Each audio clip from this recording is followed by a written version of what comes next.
여성분들은 결국 자신감이죠. 그 여자가 거울 앞에 서서 말했습니다. 힙업이 되면 몸선이 달라지고요. 부부 사이에서도 차이가 커요.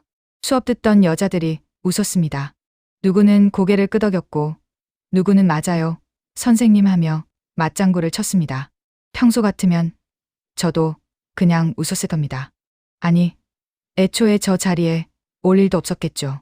하지만 그날 저는 수강생이 아니었습니다. 남편이 바람난 상대가 어떻게 웃고 어떻게 말하고 어떤 표정으로 사람들 사이를 걸어 다니는지 두 눈으로 확인하러 들어온 사람이었습니다. 저는 맨 뒤 매트에 앉아 내내 그 여자 입만 보고 있었습니다. 말하는 입, 웃는 입, 사람들 자세를 바로잡아주며 숨 쉬세요 하고 낮게 말하는 목소리까지 다 듣고 있었죠. 세상에 저렇게 멀쩡할 수가 있나 싶었습니다. 남의 남편을 끌어다 제 시간을 쓰고도 아침 수업에서는 누구보다 반듯한 사람 얼굴을 할 수 있다는 게 견딜 수 없이 역겨웠습니다. 그날 수업은 코어 운동이 중심이었습니다. 다리를 올리고 숨을 들이쉬고 복부에 힘을 주라는 말이 반복됐습니다.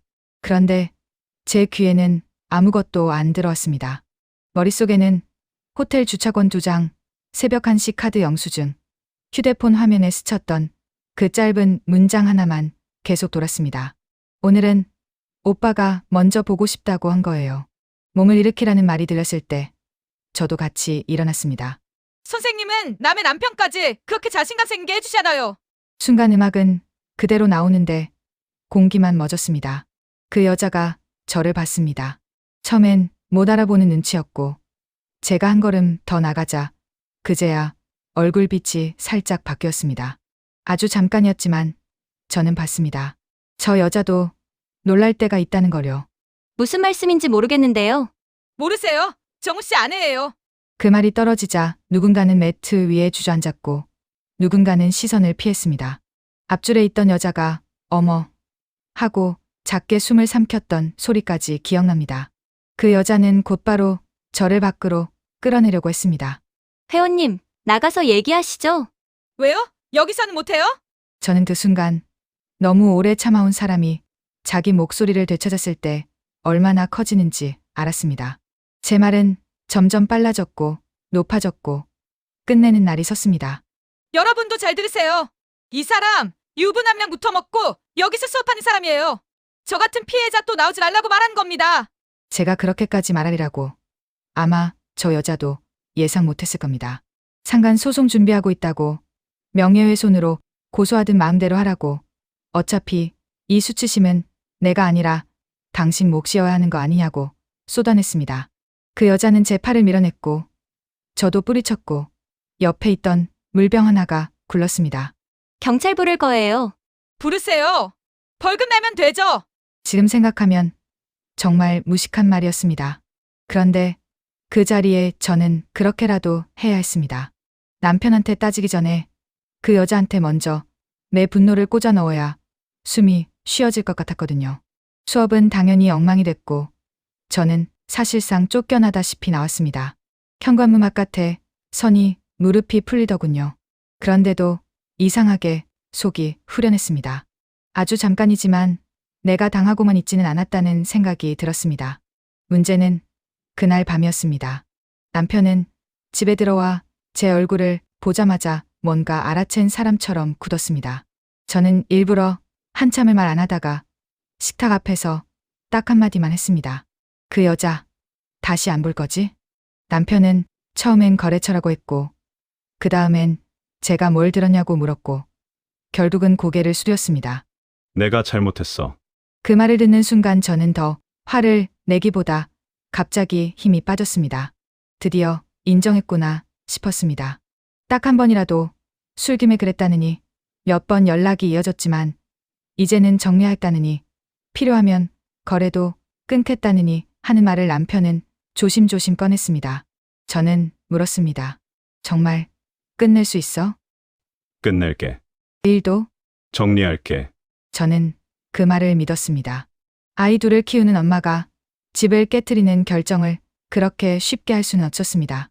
더구나 남편이 잘못을 시인했고 고개를 숙였고 다시는 안 그러겠다고 말했으니까요.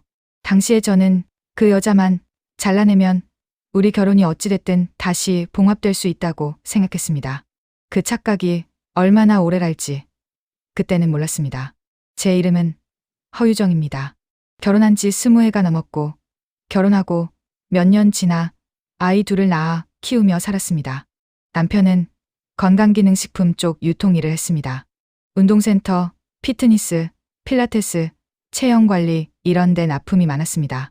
사람 만나고 소개받고 술자리 가고 사업이란 게 원래 그렇다며 늘 바빴습니다.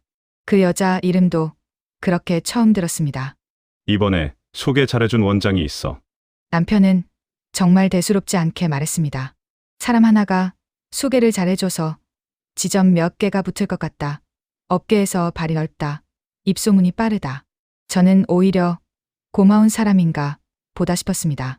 사업하는 사람한테 그런 연결이 얼마나 중요한지 아니까요. 그러면 밥이라도 한번 사. 제가 먼저 그렇게 말한 적도 있습니다.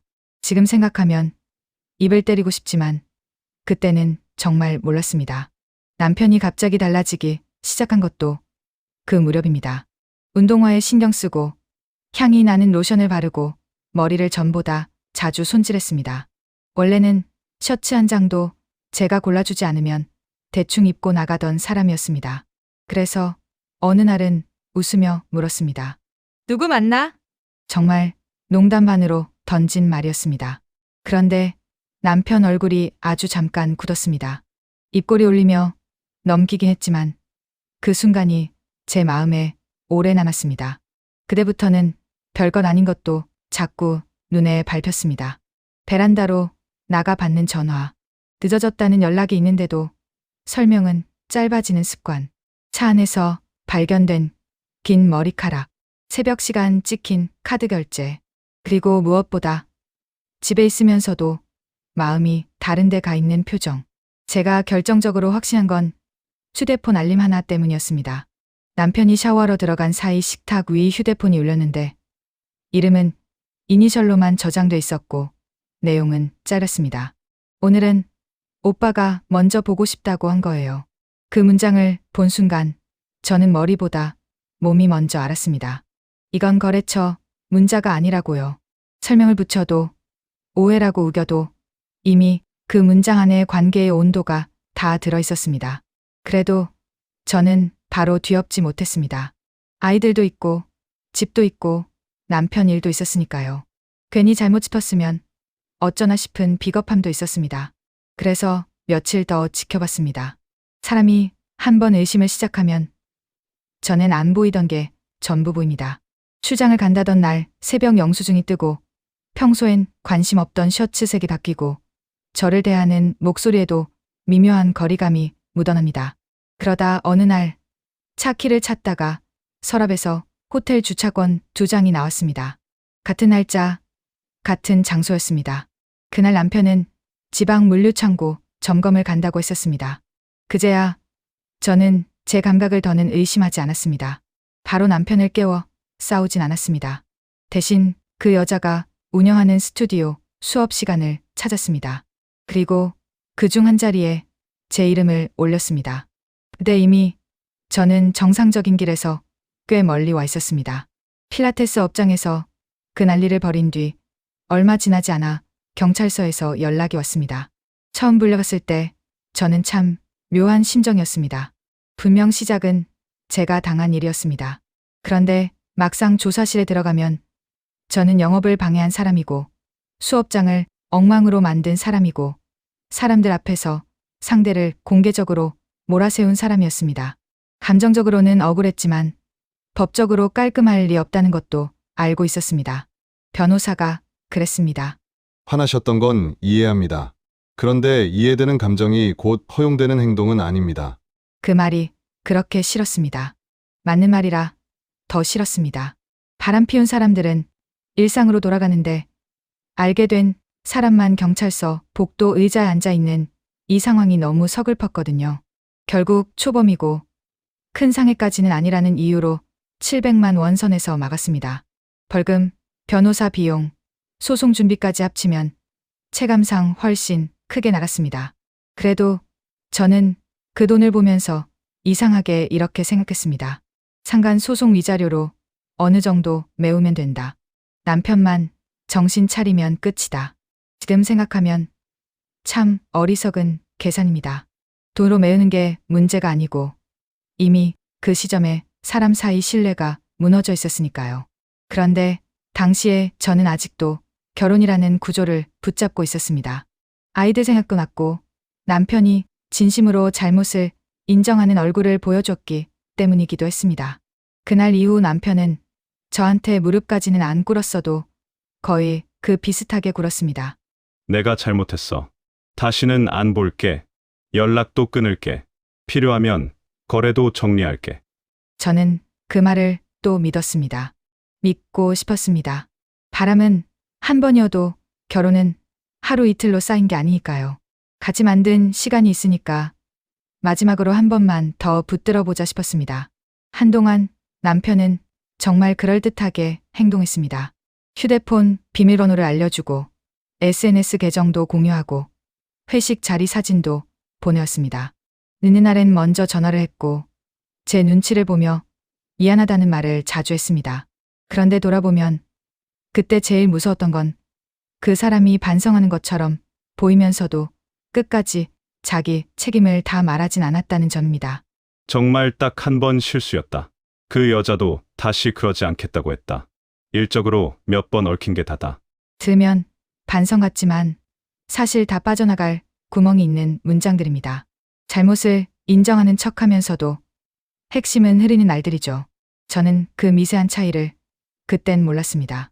아니, 어쩌면 알고도 외면했습니다. 너무 힘들었거든요. 그 여자만 사라지면 남편은 가정으로 돌아올 거라고 그때 저는 진심으로 생각했습니다. 그러다 보니 진짜 무서운 건 그 다음에 시작된다는 걸 못 봤습니다. 그 무렵 제 하루는 겉으론 멀쩡했습니다. 아침이면 남편이 아이들 학교 갈 준비를 거들고 저녁이면 다 같이 밥을 먹고 주말엔 장도 같이 봤습니다. 겉모양만 보면 지난번 일을 어떻게든 덮고 다시 살아보는 가족처럼 보였을 겁니다. 그런데 제 속은 전혀 아니었습니다. 남편이 휴대폰을 뒤집어 놓으면 왜 또 뒤집어 놨지 싶었고 샤워 시간이 길어지면 욕실 문 너머에서 누구에게 답장 하나부터 떠올랐습니다.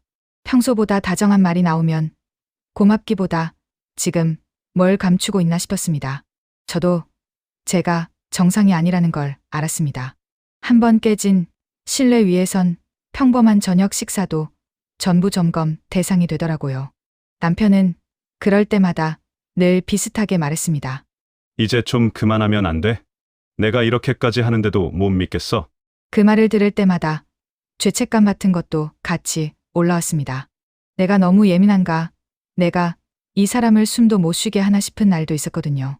그런데 바로 다음 순간엔 또 그 생각이 들었습니다. 그렇게 만든 사람이 누구인데 왜 내가 먼저 미안해야 하지? 그 모순 속에서 저는 버텼습니다. 믿지도 못하고 완전히 놓지도 못한 채요. 한동안은 정말 조용했습니다. 남편은 일찍 들어왔고 아이들과 저녁도 먹었고 제가 조금만 예민해져도 먼저 달래려 했습니다. 저는 그것만으로도 흔들렸습니다. 완전히 안심한 건 아니어도 그래도 이 사람이 돌아오려는 건 맞구나 싶었습니다. 지난번 일 이후 서로 계정을 공유하기로 했으니 뭔가 수상한 흔적이 있으면 금방 보일 것 같기도 했습니다. 그런데 이상하게도 별다른 게 안 잡혔습니다. 그래서 더 안심하게 됐습니다. 사람은 보고 싶은 것만 보는 때가 있습니다. 그러던 어느 날이었습니다. 밖에 나갔다가 우연히 남편 사무실에 들렀습니다. 주선이라도 하나 빌릴 생각으로 올라간 건데 회의실 쪽에서 웃음소리가 들렸습니다. 처음엔 직원인가 했죠. 그런데 유리문 너머 옆 얼굴을 보는 순간 숨이 턱 막혔습니다. 그 여자였습니다. 머리가 조금 달라졌고 옷차림도 전보다 얌전했지만 모를 수가 없었습니다. 남편은 저를 보자마자 얼굴이 하얘졌고 그 여자는 오히려 먼저 인사했습니다. 오랜만이에요. 저는 바로 대답이 안 나왔습니다. 너무 화가 나면 말이 먼저 막히더라고요. 여기서 뭐해? 겨우 그 말이 나왔습니다. 남편은 저를 회의실 밖으로 끌고 나가려 했습니다. 일단 집에 가서 얘기하자. 왜? 여기선 곤란해? 남편 설명은 더 기가 막혔습니다. 사업상 어쩔 수 없다. 업계가 좁다. 소개를 받으려면 이쪽 연결을 완전히 끊을 수가 없다. 저는 그 말보다 더 상처였던 게 남편 태도였습니다. 미안해하는 사람이 아니라 귀찮은 문제를 또 끌고 온 사람처럼 저를 달랬습니다. 당신이 또 이렇게 할까봐 말을 못했어. 그 말을 듣는 순간 모든 게 정리됐습니다. 저를 배려해서 숨긴 게 아니라는 걸요. 계속 만날 생각이 있으니까 숨긴 겁니다. 제가 화내는 걸 피하려고가 아니라 두세 개를 동시에 놓치기 싫어서요.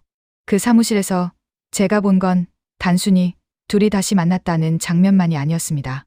더 끔찍했던 건 둘이 너무 익숙해 보였다는 점입니다. 그 여자는 남편 책상 위 샘플병을 아무렇지 않게 들어봤고 남편은 그 여자가 가져온 서류를 넘기며 지난번처럼 가면 되겠네 하고 말했습니다. 지난번처럼 그 짧은 표현 안에 제가 모르는 시간이 얼마나 쌓여 있는지 그때 이미 느껴졌습니다. 회의실 구석에는 종이컵 2개가 나란히 누워 있었는데 하나는 거의 비어 있었고 하나는 반쯤만 줄어 있었습니다. 별건 아닌데도 그 장면이 유난히 오래 남았습니다. 얼마나 자주 저 자리에 마주 앉았으면 저런 공기가 생기나 싶었거든요. 집에 와서 제가 몇 번을 물었습니다. 끝난 거라며. 일 때문에 보는 거야. 그럼 숨긴 건 왜? 남편은 한참을 입 다물고 있다가 또 한숨부터 쉬었습니다. 그 한숨이 그렇게 사람을 비참하게 만듭니다. 죄책감이 아니라 피곤함이 먼저 묻어 있거든요. 그날부터 저는 다시 무너지기 시작했습니다. 이번에는 처음보다 더 나쁜 방식으로요. 그날 밤 남편은 자꾸 업계 구조를 설명하려고만 했습니다. 이쪽 시장이 얼마나 좁은지, 소개라는 게 왜 중요한지, 한번 얽힌 라인을 끊는 게 얼마나 어려운지. 그런데 저는 사업 설명이 아니라 왜 하필 또 그 여자여야 하느냐는 답을 듣고 싶었습니다. 다른 소개처도 있고, 다른 센터도 있고, 다른 사람도 있을 텐데 왜 다시 그 여자냐고 물으면 남편은 꼭 거기서 막혔습니다. 그 대목에서 사람은 다 압니다. 이유가 깨끗하면 숨길 필요도 머뭇거릴 이유도 없으니까요. 그 여자 SNS는 교묘했습니다. 남편 얼굴이 노골적으로 나오지 않습니다. 그런데 남편이 출장 갔다던 날 그 여자도 같은 지역 사진을 올립니다. 제주거래처를 보러 간다던 주엔 제주 호텔 수영장 사진이 올라오고 남편이 새 시계를 차고 오던 시기엔 비슷한 브랜드 상자가 계정 구석에 걸려 있습니다. 애매해서 더 미치는 방식이었습니다. 확실하면 차라리 들이받고 끝낼 수 있습니다. 그런데 늘 한 끗씩 비켜가요. 남편은 그럴 때마다 우연이라고 했습니다. 업계가 좁아서 같은데 갈 수도 있지. 그쪽도 출장 많다니까. 당신이 너무 몰입하는 거야. 그 말도 아예 말이 안 되는 건 아니었습니다. 그런데 우연이 계속 겹치면 더는 우연이 아니죠. 저는 이미 그렇게 느끼고 있었습니다. 그 즈음부터 그 여자는 저를 향해 일부러 문장을 던지기 시작했습니다. 다시 만난 사람, 돌고 돌아 맞는 사람, 결국 남는 사람 같은 글들이 반복됐습니다. 누가 봐도 대놓고 쓰는 건 아니지만 보는 사람 하나만 보라고 올리는 문장들이었습니다. 제가 보고 있다는 걸 그 여자도 아는 것 같았습니다. 아니, 어쩌면 그래서 더 올렸을 겁니다. 제가 반응할 걸 아니까요? 그 무렵 저는 정말 제 하루를 그 여자 게시물 한 장에 맡기고 있었습니다. 아침에 눈 뜨자마자 계정을 확인하고 점심쯤 또 확인하고 밤에는 남편 귀가 시간과 사진 업로드 시간을 대조했습니다. 같은 호텔 카페다타 보여도 확대해보고 유리잔 반사의 남자 손목이 스쳤나 싶어 캡처해 두곤 했습니다. 남편 생일 무렵엔 더 심했습니다. 남편이 새 시계를 차고 들어왔는데 직원들이 사줬다고 했습니다. 그런데 며칠 뒤 그 여자 계정 한쪽에 같은 브랜드 포장 상자가 찍혀 있더군요. 그것만으로도 저는 밤새 잠을 못 잤습니다. 다음 날 회사 직원한테 돌려서 물어봤더니 케이크만 했다더라고요. 그 얘기를 듣고 집에 와 따졌더니 남편은 이번엔 거래처에서 받은 거라고 말을 바꿨습니다. 저는 그때 큰 증거보다도 거짓말이 너무 자연스럽게 이어진다는 사실에 더 지쳤습니다. 주변 사람들은 그만하라고 했습니다. 상간녀만 족친다고 끝날 문제 아니야. 결국 남편이 문제라니까. 맞는 말이었습니다. 머리로는 알았습니다. 그런데 가슴으로는 안 됐습니다. 남편은 집에 있고 아이들 아빠고 제가 아직은 놓고 싶지 않은 사람이었으니까요. 그 사람을 완전히 문제의 중심으로 인정해버리면 제가 무너질 것 같았습니다. 차라리 바깥 여자를 악당으로 두는 편이 덜 아팠습니다. 이상하게도 남편은 그런 저를 보며 가끔 다정해졌습니다. 갑자기 꽃을 사오고 미안하다고 하고 내가 사랑하는 여자는 너밖에 없다고 말하는 밤이 있었습니다. 차라리 무심하면 미워하기라도 쉬울 텐데 그런 말 한마디면 또 흔들렸습니다. 사람이 참 우습습니다. 수없이 속아도 다정한 목소리 하나에 예전 집을 다시 상상하게 되니까요. 저는 그렇게 그 여자한테도 끌려다니고 남편한테도 끌려다니고 있었습니다. 그 사실을 알면서도 멈추지 못했습니다. 두 번째로 일을 크게 만든 건 1인 시위였습니다. 업장 안으로 들어가 공개적으로 들이받는 방식은 이미 한번 해봤고 그 대가가 어땠는지도 알았습니다. 그래서 이번에는 명예훼손에 안 걸린 선에서 그냥 경고만 하자는 식으로 저 자신을 설득했습니다. 지금 생각하면 그것도 다 핑계였습니다. 분노를 합법처럼 포장하고 싶었던 거죠.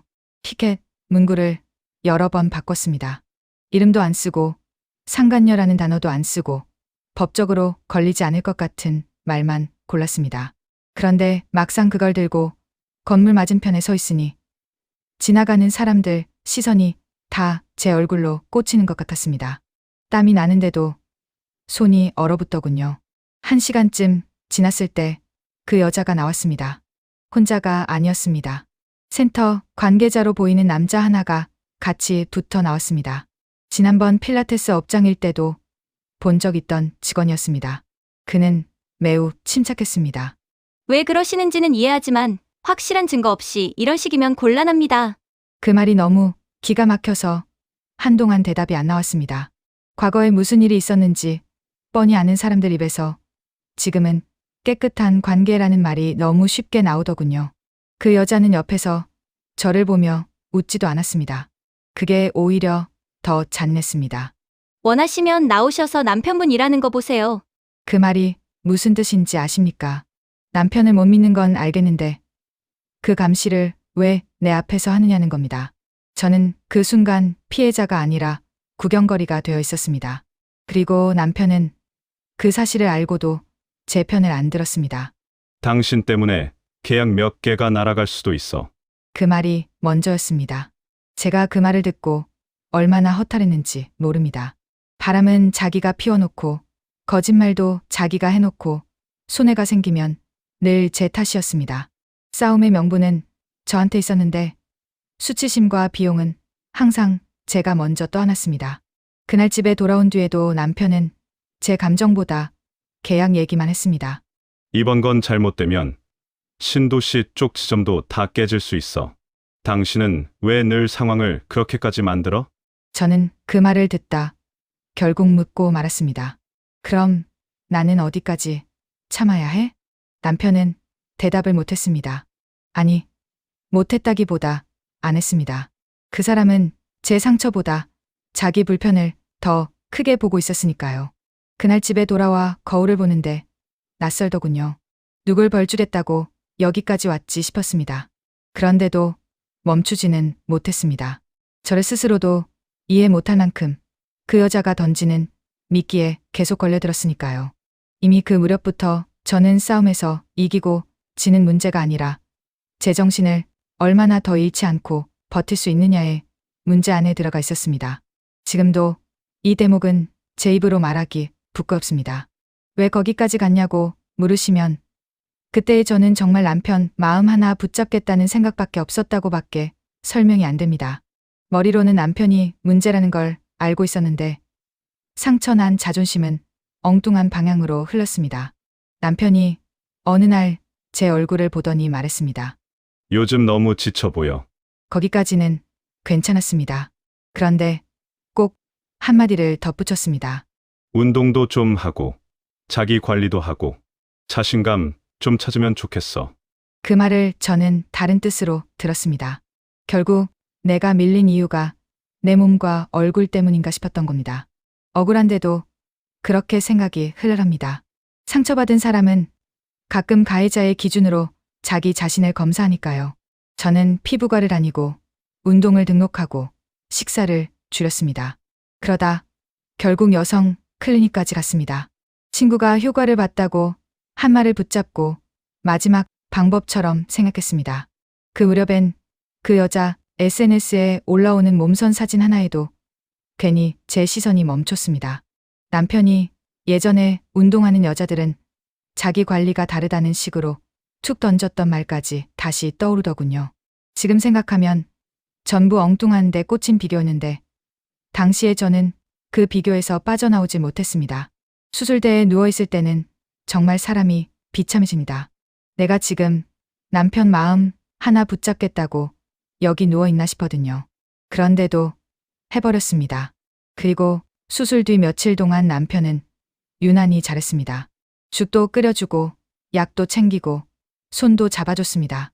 그 며칠 동안 저는 또 속았습니다.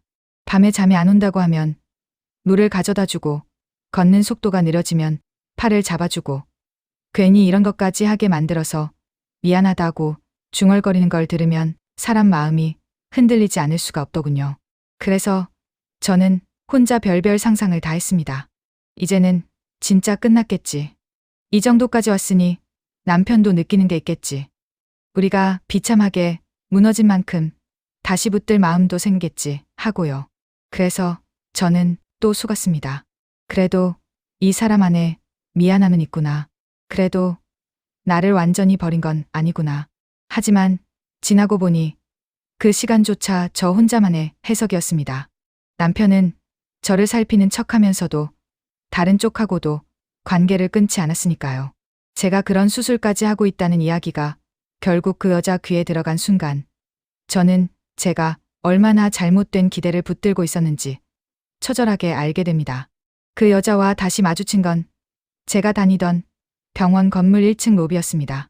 나중에 알았지만 남편은 제가 어느 병원에 다니는지까지 그 여자에게 말해둔 상태였습니다. 저는 회복이 더뎠고 조금만 걸어도 몸이 불편했습니다. 그날도 조심조심 움직이고 있었는데 그 여자가 저를 보고 지나가다 말고 아주 태연하게 말했습니다. 몸은 좀 어떠세요? 저는 처음엔 무슨 뜻인지 몰랐습니다. 무슨 말이에요? 그랬더니 그 여자가 고개를 살짝 기울이며 말하더군요. 수술하셨다면서요. 남편분이 걱정 많이 하던데. 그 순간 저는 심장이 툭 떨어지는 느낌을 받았습니다. 제가 얼마나 괴로운 마음으로 병원까지 왔는지, 얼마나 아팠는지 남편은 그걸 그 여자한테 말하고 있었다는 뜻이니까요. 그 사람이 그 얘길 왜 당신한테 해? 제가 묻자 그 여자는 대답 대신 더 더러운 말을 했습니다. 그렇게까지 애써도 붙잡히는 사람은 아니라고, 몸으로 해결될 문제였으면 벌써 끝났을 거라고, 남편 취향이 뭔지는 제가 더 잘 알지 않겠냐는 식으로요. 정확한 문장 하나하나보다 그때 느꼈던 수치심이 아직도 더 선명합니다. 병원 침대에 누워있던 제 몸이 그 여자 앞에 다 까발려진 기분이었습니다. 남편이 제 고통을 제 편에만 둔 게 아니라 바깥으로 흘려보냈다는 사실이 너무 더러웠습니다. 그 뒤는 솔직히 잘 기억이 안 납니다. 제가 들고 있던 생수병이 그 여자 얼굴 옆으로 스쳤고 어깨를 밀쳤고 주변 사람들이 말렸습니다. 저는 또 소리를 질렀고 그 여자는 또 신고를 했습니다. 이번에는 특수폭행 이야기까지 나왔습니다. 물건을 들고 휘둘렀다는 이유였습니다. 상대가 이제는 유명세까지 얻고 있어서 문제는 더 커질 수 있다고 하더군요. 남편은 경찰서에서 나오자마자 저한테 화부터 냈습니다. 돈이 남아도냐? 그 말이 첫마디였습니다. 미안하단 말도 아니고 그 여자가 왜 내 수술 얘기를 알았냐는 말도 아니고 돈이 남아도냐. 그 순간 저는 분명히 봤습니다. 이 사람은 제가 무너지는 이유를 알면서도 제가 무너지는 방식을 자기 불편으로만 보고 있구나. 집에 돌아와서 저는 처음으로 대놓고 소리쳤습니다. 부부 사이 얘기를 왜 그 여자한테 해? 남편은 처음엔 아니라고 잡아댔습니다. 그냥 걱정돼서 물어본 것뿐이라느니, 그쪽 아는 의사가 있어서 확인한 것뿐이라느니, 자기가 민감하게 말한 게 아니라느니 계속 말을 돌렸습니다. 그런 변명을 듣고 있자니 더 참담했습니다. 실수로 한 말이 아니라 너무 자연스럽게 흘려보냈다는 뜻이니까요. 제 몸, 제 수치심, 제 통증이 남편에겐 바깥으로 흘려도 되는 정보였던 겁니다. 그래도 저는 그때까지 완전히 끊지 못했습니다. 그게 더 참담합니다. 그 뒤로 저는 점점 집 밖으로 나가기 싫어졌습니다. 조사받으러 가고, 변호사 만나고, 서류 정리하고, 벌금 걱정하고, 그런 일들만 이어지다 보면 사람이 자꾸 움츠러듭니다. 처음엔 분명 제가 당한 일이었는데 기록으로 남는 건 결국 제가 폭발한 장면들 뿐이었습니다. 경찰서 서류에도 제 이름, 벌금 고지서에도 제 이름, CCTV에도 화내는 제 얼굴. 반면 그 여자는 어느새 인플루언서처럼 떠오르고 있었습니다. 운동 관련 영상이 잘 나가고 모델 비슷한 일도 한다더군요. 검색하면 웃는 얼굴과 깔끔한 사진이 먼저 떴습니다. 저는 점점 숨어드는 사람이 됐습니다. 아이들은 다 느끼고 있었습니다. 엄마, 아빠 왜 그래? 이런 질문이 밥상에서 나올 때마다 저는 늘 얼버무렸습니다. 남편도 제대로 답하지 않았고요. 그런데 나중에 보니 아이들이 모르는 게 아니었습니다. 어른들이 숨긴다고 믿고 있었을 뿐이죠. 남편은 그런 상황에서도 늘 말을 흐렸습니다. 그 여자가 일부러 자극하는 거야. 당신이 말려드는 거지. 오해하는 부분도 있어. 어느 정도는 맞는 말이었습니다. 저는 계속 말려들고 있었으니까요. 하지만 그 말이 맞다고 해서 남편 죄가 줄어드는 건 아니었습니다. 오히려 남편이 계속 문을 열어두고 있으니 그 여자가 저를 갖고 놀 수 있었던 겁니다. 그 시기에 저는 사람 만나는 걸 거의 끊었습니다. 동네 엄마들 모임도 피했고 전화가 와도 잘 안 받았습니다. 누가 제 얼굴만 봐도 무슨 일 있는지 알 것 같았거든요. 실제로는 아무도 그렇게 깊이 보지 않았을 텐데 제 머릿속에선 모두가 수근거리는 것 같았습니다. 아이들 학교 일정표를 보다가도 멍해지고 세탁기를 돌려놓고도 한참 서 있고 냄비에 국 올려놓고 불 끄는 걸 잊는 날이 많아졌습니다. 저는 그냥 우울한 줄만 알았는데 돌아보면 일상이 거의 멈춰가고 있었던 겁니다. 그 사실을 제가 가장 분명하게 보게 된 건 중고거래 앱 채팅창이었습니다. 그전까진 메신저, SNS, 통화 기록만 뒤졌습니다. 설마 거기까지 쓰겠나 싶었던 곳에 둘은 자신들 얘길 숨겨두고 있었더군요. 남편과 그 여자는 너무 오래 이런 식으로 저를 속여왔던 겁니다. 남편은 중고거래 앱을 자주 썼습니다. 카메라, 낚시용품, 안 쓰는 전자기기 같은 걸 내다 팔곤 했죠. 그 앱에 대화 기능이 있다는 건 알았지만 저는 거길 끝까지 안 봤습니다. 거래 얘기만 오가겠지 싶었거든요. 그러다 어느 날 알림 하나가 떴고 저는 무심코 눌렀습니다. 처음 몇 줄은 정말 거래 얘기인 척했습니다. 가격, 시간, 장소. 그런데 조금만 위로 올리면 바로 티가 났습니다. 오늘은 집에 일찍 들어가. 애들 눈치채게 하지 말고 내가 좀 잘해줘. 괜히 나한테 튀어나오게 만들지 말고. 당신 말 들을게. 이 세 줄만 봐도 끝이었습니다. 둘은 여전히 이어져 있었고 제가 집에서 울고 참고 버티는 동안 제 상태를 서로 중계하고 있었습니다.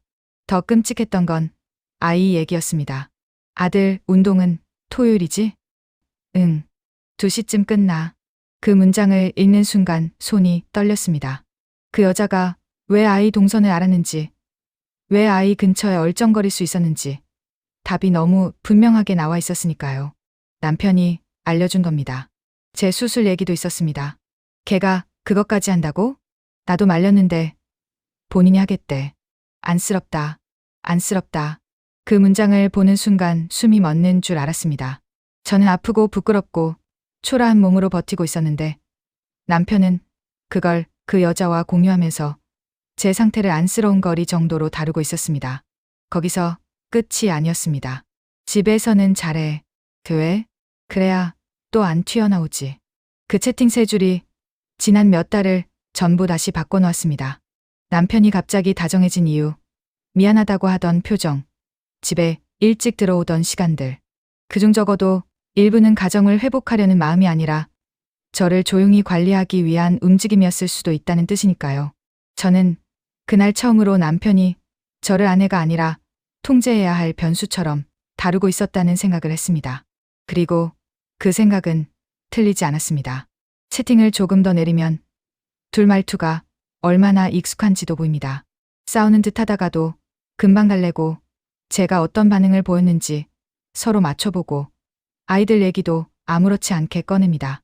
불륜보다 더 끔찍했던 건 제 가정 안 이야기가 제 동의 없이 둘 사이에 공동 정보가 되어 있었다는 점이었습니다. 제가 남편과 다퉜던 날, 제가 울었던 날, 제가 조용했던 날까지 둘은 서로 알고 있었습니다. 저는 한 집 안에서 남편과 둘이 사는 줄 알았는데 실제로는 그 여자까지 포함된 셋의 구조 안에 갇혀 있었던 겁니다. 그 무렵 저는 마지막 희망 같은 걸 붙잡았습니다. 가족한테 알리면 그래도 뭔가 달라지지 않을까. 법적으로도 가족에게 알리는 건 명예훼손과 결이 좀 다르다는 말을 어디선가 들었고 그 말이 제 행동에 이상한 명분이 됐습니다. 그래서 그 여자 엄마를 찾아갔습니다. 증거 자료를 챙겨갔고 최소한 놀라기라도 할 줄 알았습니다. 그런데 돌아온 반응은 전혀 달랐습니다. 아이 엄마가 참 딱하네. 그 한마디로 시작하더니 그런 남편하고 왜 사느냐. 우리 딸이 결혼한 것도 아닌데 왜 딸만 잡느냐. 남편부터 단속하라. 심지어 제가 망상장애 아니냐는 식의 말까지 나왔습니다. 너무 억울해서 자료를 더 꺼내보는데 그 엄마는 거의 보지도 않았습니다. 그런 건 변호사 통해 얘기하라는 식이었죠.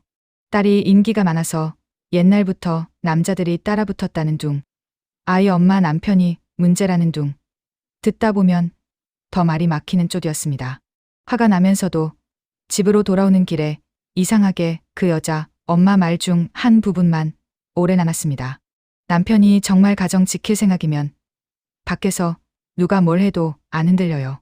입지만 틀린 말은 아니었습니다. 저는 그때도 여전히 바깥 여자를 막으면 뭔가 해결될 거라 믿고 있었습니다. 그런데 집 안문을 연 건 남편이었습니다. 그 여자가 아무리 달라붙어도 남편이 안 받아주면 이렇게까지 길어질 일이 아니었으니까요.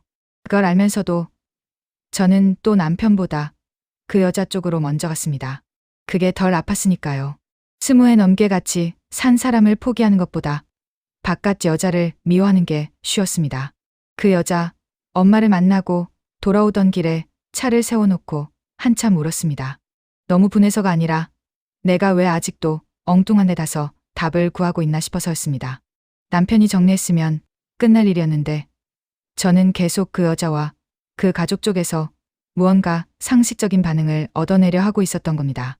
그 선택의 대가가 결국 아이들한테까지 번지는 건 오래 걸리지 않았습니다. 아이들 앞에서는 늘 조심한다고 생각했습니다. 식탁에서 큰 소리 안 내려고 했고 문 닫고 얘기하려 했고 아이들 앞에선 평소처럼 굴려고 했습니다. 그런데 그런다고 아이들이 모를 리가 있나요? 집 공기는 어른들 생각보다 훨씬 솔직합니다. 아들이 먼저 이상한 말을 했습니다. 엄마, 그 아줌마가 아빠 친구야? 알고 보니 누군가 친구 신청을 해서 말을 걸었고 아빠 영상을 올려주겠다는 식의 이야기를 했다고 했습니다. 아들이 보여준 프로필 사진과 말투는 제가 몇 번이나 들여다봤던 바로 그 여자 쪽 계정과 너무 닮아 있었습니다. 대수롭지 않게 넘길 수 없는 말이었습니다. 그 여자가 일부러 자기 존재를 아이 앞에 흘리고 있었던 겁니다. 그날 저는 처음으로 무서웠습니다. 분노보다 공포가 컸습니다. 이 싸움이 결국 아이들 머릿속까지 들어갔구나 싶었거든요. 딸도 모르는 척만 했을 뿐이었습니다. 눈치가 더 빨랐습니다. 저를 보더니 이렇게 말했습니다. 엄마, 이제 그만해. 그 말이 얼마나 아프던지 모릅니다. 딸이 남편이 잘못한 걸 몰라서 한 말이 아니라는 걸 아니까요. 엄마가 상간녀 하나한테 끌려다니느라 자기 삶까지 같이 무너뜨리고 있다는 걸 봤기 때문에 나온 말이었습니다. 그때 저는 처음으로 아이들이 저를 불쌍하게도 무섭게도 보고 있겠다는 생각을 했습니다. 남편이 잘못했는데 엄마는 그 여자 쪽으로만 달려가서 계속 다치고 있으니까요. 그날 밤 아들 방문 앞에 한참 서 있었습니다. 안에서 들리는 숨소리만 듣고 있는데 내가 지키려던 게 뭔지 처음으로 선명해지더군요. 결혼이라는 모양이 아니라 아이들이 집 안에서 느끼는 안정감이었던 것 같습니다. 그런데 저는 오히려 그걸 제 손으로 흔들고 있었습니다. 아들도 완전히 모르진 않았습니다. 그냥 자기 방식으로 모르는 척하고 있었던 겁니다. 그 나이 아이가 부모 문제를 어떻게 다 이해하겠어요. 다만 집 안에서 숨기고 있는 무언가가 있고 엄마가 자주 울고 아빠가 자꾸 밖에 있고 이상한 여자가 자기 앞에 존재를 드러낸다는 정도는 충분히 느끼고 있었댔죠. 그래서 저는 더 비참한 결정을 합니다. 아이들한테만은 제발 더 안 다가가 달라고 제가 먼저 그 여자한테 가서 빌기로 한 겁니다. 그때 저는 아이들을 지킬 수만 있다면 제가 얼마나 낮아지든 상관없다고 생각했습니다. 사람 많은 곳에서 보자고 했습니다. 제가 또 감정을 못 이길까 봐서요. 그 여자는 늦지도 않고 정확히 나왔습니다. 저는 커피잔도 제대로 못 들고 있었는데 그 여자는 늘 그렇듯 단정했습니다. 자리에 앉자마자 무슨 일이냐고 묻더군요. 저는 준비한 말을 거의 다 잊어버렸습니다. 결국 입에서 나온 건 그것뿐이었습니다. 우리 애들한테는 가지 말아줘요. 그 여자는 바로 인정도 부인도 안 했습니다. 그냥 저를 가만히 보더군요. 남편이 문제라면서 왜 자꾸 나를 찾아와요? 맞는 말이었습니다. 남편이 핵심이라는 걸 저도 알고 있었습니다. 하지만 그걸 안다고 해서 아이들 앞에 자기 존재를 먼저 흘린 그 여자 책임까지 사라지는 건 아니었습니다. 남편 문제는 내가 알아서 할게요. 그런데 우리 애들한테 먼저 손 뻗은 건 당신이잖아요. 알아요. 아는데 애들만은 건드리지 말아주세요. 그 말을 하면서도 제 스스로가 너무 비참했습니다. 처음 업장에 들어가 악을 쓰던 사람이 결국 같은 여자 앞에서 아이들 얘기를 꺼내며 고개를 숙이고 있으니까요. 그 여자는 저를 비웃기도 하고 훈계도 하고 본처들은 왜 남편은 못 잡고 여자만 달려드느냐는 식의 더러운 말을 했습니다. 자기 관리나 하라는 말도 했고 제가 집에만 있어서 세상 물정을 모른다는 식의 말도 했습니다. 그 자리에선 그 말들이 전부 저를 더 작게 만들었습니다. 그런데도 저는 버텼습니다. 하려면 또 그 여자가 원하는 그림이 되니까요. 그날만큼은 정말 아이들 생각만 했습니다. 제가 잘못했어요. 처음부터 그렇게 쳐들어간 것도 그 뒤에 계속 이러는 것도 다 잘못했어요. 그 말까지 제 입으로 나왔습니다. 지금도 그 대목을 생각하면 속이 상합니다. 제가 잘못한 행동들이 있었던 건 맞지만 그렇다고 불륜과 거짓말의 책임까지 제 쪽으로 넘어오는 건 아닌데 그날의 저는 전쟁을 끝내기 위해서라면 그 모욕까지 삼킬 생각이었습니다. 그 자리를 나오면서 저는 조금 안도했습니다. 이제 아이들 쪽은 좀 잠잠해지겠지 싶었거든요. 카페 문을 나와 길가에 섰을 때 다리가 풀렸습니다. 앉을 데도 없어서 한참 서 있다가 겨우 택시를 잡았는데 기사님이 어디까지 가시냐고 2번 물을 동한 대답도 바로 못했습니다. 목이 꽉 막혀 있었거든요. 집에 와 세면대 앞에 서서 얼굴을 씻다가 한참 거울을 못 봤습니다. 내가 방금 무슨 짓을 했나 싶었습니다. 저 여자를 용서해서도 아니고 남편을 이해해서도 아니고 그냥 아이들 때문에 그렇게까지 낮아졌다는 사실이 너무 서러웠습니다. 그런데 그 여자와 남편은 마지막까지 한 칼을 남겨두고 있었습니다. 결정적인 건 영상 하나였습니다. 남편이 예전에 쓰던 태블릿을 정리하다가 자동 동기화로 남아있던 짧은 영상 하나를 보게 됐습니다. 차 안에서 둘이 장난처럼 켜둔 셀프 영상 같았습니다. 화면은 흔들리고 제대로 잡히지도 않았는데 남편과 그 여자 목소리는 너무 선명하게 붙어 있었습니다. 집에서는 잘하고 있어. 그러니까 계속 그렇게 해. 당신이 싫어할까봐. 내가 시킨 거잖아. 그래야 조용하지? 저는 거기서 영상을 멈췄습니다. 손이 떨려 더는 못 듣겠더군요. 제가 가정으로 돌아온 줄 알았던 시간, 남편이 반성해서 집에 붙어 있으려는 줄 알았던 시간, 적어도 그 일부는 그 여자 지시대로 움직인 시간이었습니다. 조금 더 듣자 더한 말도 나왔습니다. 필요하면 부르면 다겠다고. 가정은 아이 때문에 붙들고 있을 뿐이라는 식의 대화요. 그걸 듣는 순간 제가 몇 달 동안 붙들고 있던 모든 장면이 다른 색으로 보였습니다. 꽃을 사온 날, 미안하다고 손을 잡던 밤, 죽 끓여주던 시간, 일찍 들어오며 애들 앞에서 다정한 척하던 표정. 그 모든 게 제가 생각한 의미와는 달랐을 수 있습니다. 적어도 일부는 저를 사랑해서가 아니라 저를 조용히 관리하기 위한 행동이었다는 뜻이니까요. 남편이 집에 들어왔을 때 저는 따지지도 않았습니다. 그냥 영상을 틀어놨습니다. 영상이 끝나고 한참 있다가 남편이 겨우 한 첫 마디가 이거였습니다. 이게 언제 건지 알아? 그 말을 듣고 웃음이 나왔습니다. 변명이 먼저 나오는 사람은 늘 그렇습니다.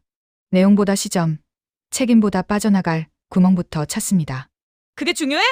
남편은 끝내 제대로 사과하지 못했습니다. 자기도 힘들었다.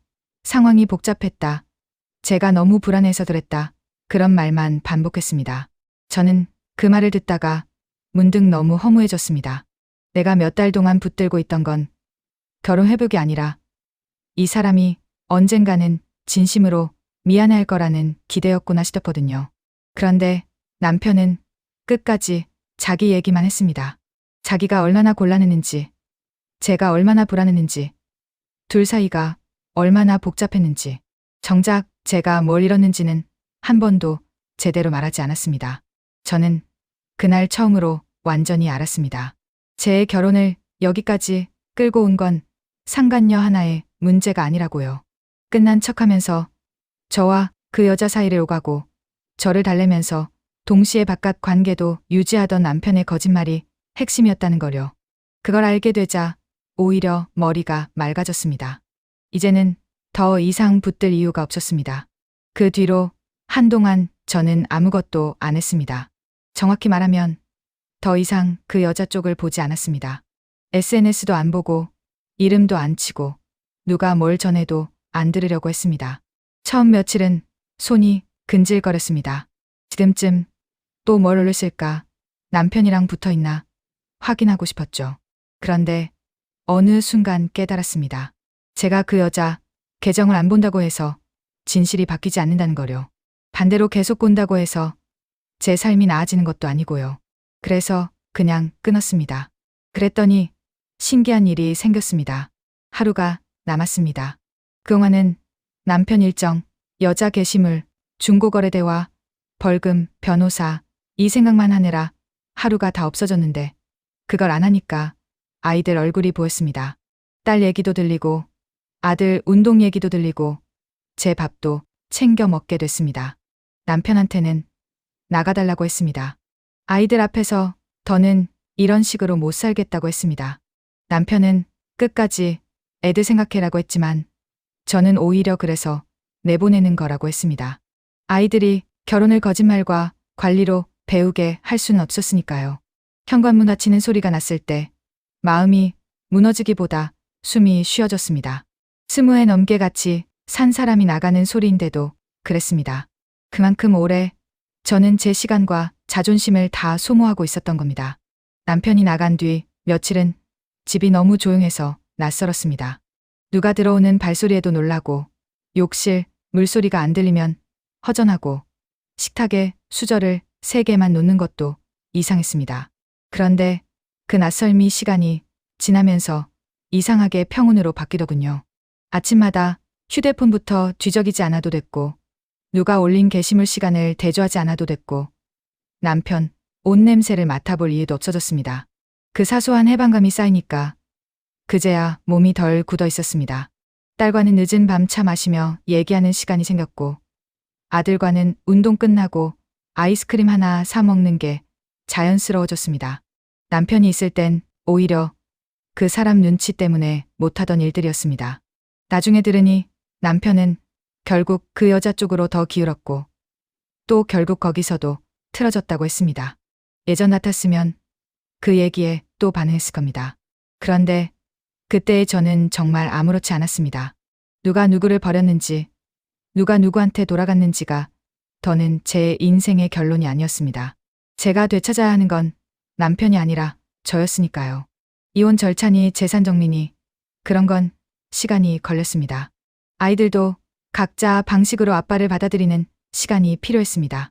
저는 상담도 다녔고 다시 일도 조금씩 시작했습니다. 제 이름으로 들어오는 돈이 생기고 제 하루를 제가 계획하는 감각이 돌아오니까 그제야 사람이 살 것 같았습니다. 가끔은 아직도 그 필라테스 업장 생각이 납니다. 제가 들어가서 소리 질렀던 날, 경찰서, 독도에서 멍하게 앉아있던 시간, 수술 뒤 남편 손 한 번 붙잡고 안도했던 밤들까지 다 떠오릅니다. 그 기억들은 지워지지 않습니다. 하지만 시간이 지나면서 신기하게도 상간녀 얼굴보다 남편 얼굴이 더 또렷하게 나눴습니다. 처음부터 끝까지 문을 열어준 사람, 끝난 척하면서 둘 다 놓지 않으려 했던 사람, 제가 무너지는데도 그걸 자기 편한 쪽으로 이용한 사람. 저는 한동안 그 여자를 이겨야 한다고 생각했습니다. 그래야 제 결혼이 산다고 믿었으니까요. 그런데 지나고 보니 그건 틀린 싸움이었습니다. 제 결혼을 무너뜨린 건 상간녀 하나의 문제가 아니었습니다. 남편의 반복된 거짓말, 제 불안에 기댄 관리, 그리고 그걸 알면서도 제가 오래 붙들고 있었던 시간이 함께 만든 결과였습니다. 그래도 결국 저는 거기서 빠져나왔습니다. 누군가의 휴대폰을 확인하지 않아도 저녁을 먹을 수 있고, 누가 어디서 뭘 하는지 몰라도 잠을 잘 수 있고, 제 얼굴을 거울로 볼 때 숨이 막히지 않는 날이었습니다. 예전에는 평온한 시간이 더 불안했습니다. 조용하면 뭘 숨기고 있는 것 같았고, 연락이 없으면 다른 수단으로 붙어 있는 것 같았습니다. 지금은 그 조용함을 그냥 조용함으로 받아들입니다. 그 정도면 저는 이미 충분히 멀리 온 겁니다. 그래서 이제 누가 묻는다면 이렇게 말할 겁니다. 끝난 줄 알았던 일은 사실 끝난 적이 없었다고. 남편이 계속 문을 열어두고 있었으니까. 그리고 제가 진짜로 살아난 건 그 문을 제가 직접 닫은 뒤부터였다고.